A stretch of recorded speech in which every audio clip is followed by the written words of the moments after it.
तुम्हारे इस कार्य से वह बहुत ज़्यादा प्रसन्न है और तुमसे कुछ कहना चाहती है, बताना चाहती है। यदि तुम्हें यह संदेश प्राप्त हुआ है तो निश्चित ही वह तुमसे बहुत ज़्यादा प्रसन्न है और वह क्या कहना चाहती है, क्यों प्रसन्न है, तुमसे बताने के लिए आज मैं तुम्हारे निकट आई हूँ। कई बार इंसान हो या कोई दैवी शक्ति, वह छोटे से कार्य से भी प्रसन्न हो जाती है और कई बार तुम बड़े बड़े कार्यों को भी कर देते हो तो तुम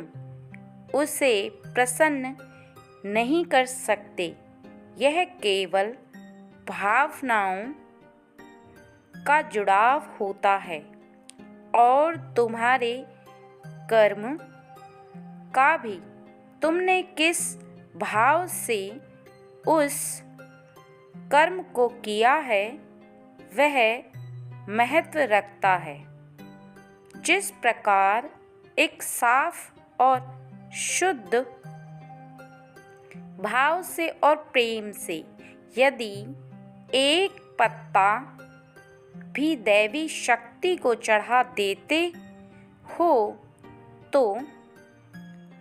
तुम उसे प्रसन्न कर लेते हो, और यदि तुम्हारा भाव शुद्ध नहीं है, अर्थात जिस पूजा को तुम उलझनवश किसी कार्य को कर रहे हो, तुम्हारा मन कहीं और है, तुम अपने मन में किसी और विचार को ला रहे हो और बहुत जल्दी में हो, तुम्हें उलझन लग रही है, तुम्हें ऐसा लग रहा है कि पूजा जल्दी ही हो जाए, तो तुम्हारे बड़े बड़े चढ़ाए हुए भोग भी व्यर्थ हो जाते हैं। ऐसा ही तुमने एक कार्य किया है जो कि तुमने बहुत ज़्यादा शुद्ध भाव से और प्रेम से और श्रद्धापूर्वक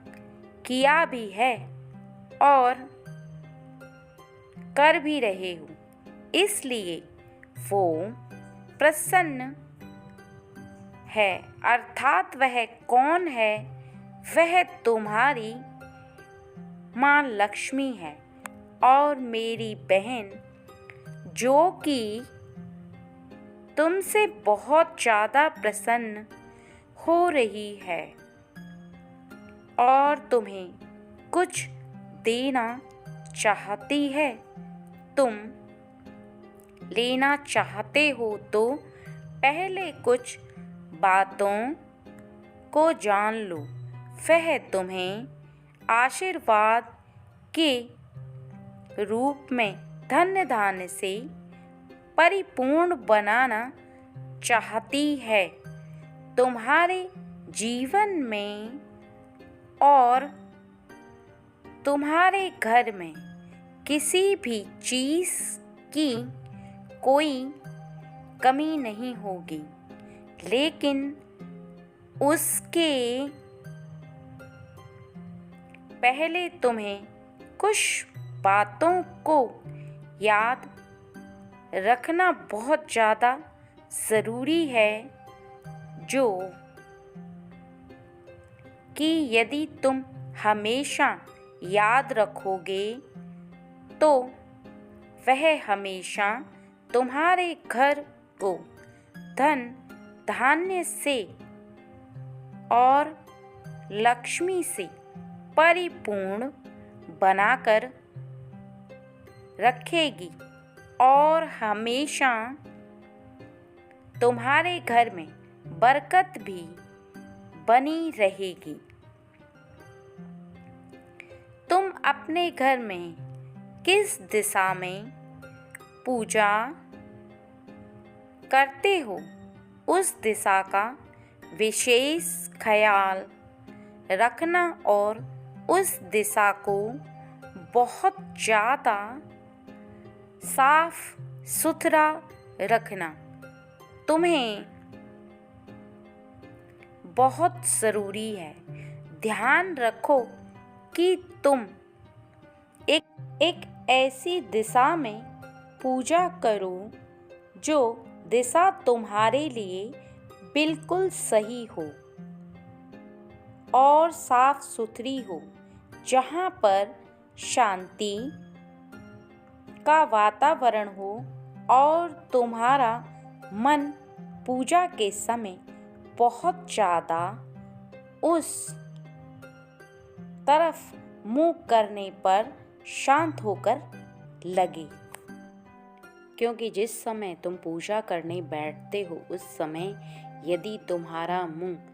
गलत दिशा की तरफ रहता है तो तुम सकारात्मक ऊर्जा को अर्थात दैवी शक्ति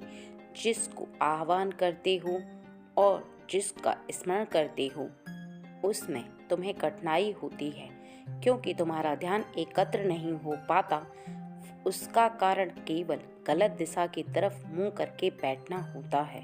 क्योंकि दिशाओं के अलग अलग भेद होते हैं और यदि तुम्हारे मुख की दिशा सही रहती है तो तुम्हारा ध्यान भी एकत्र हो पाता है। तुम दैवी शक्ति के संपर्क में पूरी तरह से आ पाते हो, क्योंकि ध्यान जब तक तुम्हारा शांत नहीं होता तब तक तुम्हारा ध्यान ना तो पूजा में लगता है और ना ही तुम लगा पाते हो। इसलिए हमेशा इस बात को ध्यान रखो कि तुम जिस तरफ पूजा करते हो वो कौन सी दिशा है। इसके साथ ही मेरी बहन लक्ष्मी तुमसे सदैव प्रसन्न रहे, तुम्हारे घर में सदैव उसका वास हो, इसके लिए तुम्हें अपने घर को ज़्यादा से ज़्यादा साफ रखना चाहिए और तुम्हारे घर के साथ साथ तुम्हारा हृदय भी साफ होना चाहिए, शांति का वातावरण होना चाहिए। और यदि तुम्हारे घर में सबके चेहरों पर मुस्कान रहती है, तुम सबको प्रसन्न रख पाते हो, बड़े होने के नाते अपना धर्म निभाते हो, उसके बाद तुम पूजा आराधना करते हो, वो पूजा तुम्हारी अर्पित होती है। क्योंकि यदि तुम्हारे घर में कोई भी कलह होता है, तुम्हारी वजह से किसी का दिल दुखता है या किसी के हृदय को कष्ट पहुंचता है, तो निश्चित ही ऐसे में तुम माँ लक्ष्मी को ना तो रोक सकते हो और ना ही वो ज़्यादा समय के लिए रुकती हैं। क्योंकि जहाँ पर कलह होता है कुछ समय के बाद ही वह वहाँ से प्रस्थान कर लेती हैं, क्योंकि उनको शांति का वातावरण और जिनके घर में सबके चेहरों पर मुस्कान होती है वहाँ पर वो प्रसन्न मग्न होकर स्थिर रूप से वास करती हैं। क्योंकि तुम माँ लक्ष्मी की शक्ति को स्वयं की तरह समझो। यदि तुम किसी के घर जाओ या किसी के घर पर कुछ समय के लिए तुम्हें वास करना हो अर्थात रहना हो और उसके घर में बहुत ज़्यादा लड़ाई चल रही हो या उसके घर में किसी भी वजह से कलह हो रहा हो, तो क्या तुम्हारा मन वहाँ पर लग पाएगा? क्या तुम वहाँ पर प्रसन्न मन ठहर पाओगे? कुछ पल के लिए बैठ पाओगे? निश्चित ही तुम नहीं बैठ पाओगे, क्योंकि तुम्हारा मन परेशान हो जाएगा और तुमसे उनका कलह या उनका जो भी वाद विवाद चल रहा है उससे तुम्हारा मन दुखी हो जाएगा और तुम वहाँ से चले आओगे। इसी प्रकार से लक्ष्मी का भी है, वो ऐसे घर में कभी भी ना तो वास करती हैं और ना उनके घर में ज़्यादा समय के लिए रुकती हैं। इसलिए तुम ध्यान रखना कि तुम्हारे घर में किसी भी वजह से वाद विवाद हो या कलह हो तो तुम शांति रखना, क्योंकि तुम दूसरों को अपने परिवार के सदस्यों को समझा नहीं सकते, रोक नहीं सकते, तो तुम तो स्वयं शांति का वातावरण रखना, जिससे कि अगर तुम शांत रहो तो घर का कलह स्वतः ही अकेले के बहस करने से खत्म हो जाएगा और तुम्हारे घर में कलह न होकर शांति का वातावरण रहेगा। इसके साथ तुम एक कार्य अवश्य करना, प्रतिदिन अपने घर में प्रातःकाल हो या रात्रि को सोने से पहले अपने बर्तनों को साफ और स्वच्छ रखना। जहाँ पर तुम भोजन करते हो या भोजन रखते हो या भोजन बनाते हो, वहाँ का पूरा सामान तुम्हारे हाथों से साफ सुथरा रहना चाहिए, क्योंकि अन्नपूर्णा में अर्थात जिस भोजन को तुम करते हो, चाहे वह कच्चा है या पका हुआ, उसमें लक्ष्मी का अर्थात मेरी बहन का वास होता है। वो यदि तुम खराब जगह में रखते हो तो ऐसे में लक्ष्मी को क्रोध आता है, और यदि तुम साफ सुथरी जगह में रखकर उनका मान सम्मान करते हो तो वो निश्चित ही तुमसे ऐसे में प्रसन्न होती हैं और तुम्हारे घर में धन धान्य की बढ़ोतरी करती हैं, जिससे तुम्हारा घर हमेशा खुशहाल बना रहेगा और तुम्हारे घर में हमेशा मेरी बहन लक्ष्मी वास भी करेगी और तुम्हारे घर में दिन दूनी रात चौगुनी तरक्की होती चली जाएगी। तुम प्रत्यक्ष आंखों से देख पाओगे कि कल तुम क्या थे और आज क्या हो, क्योंकि तुम्हारे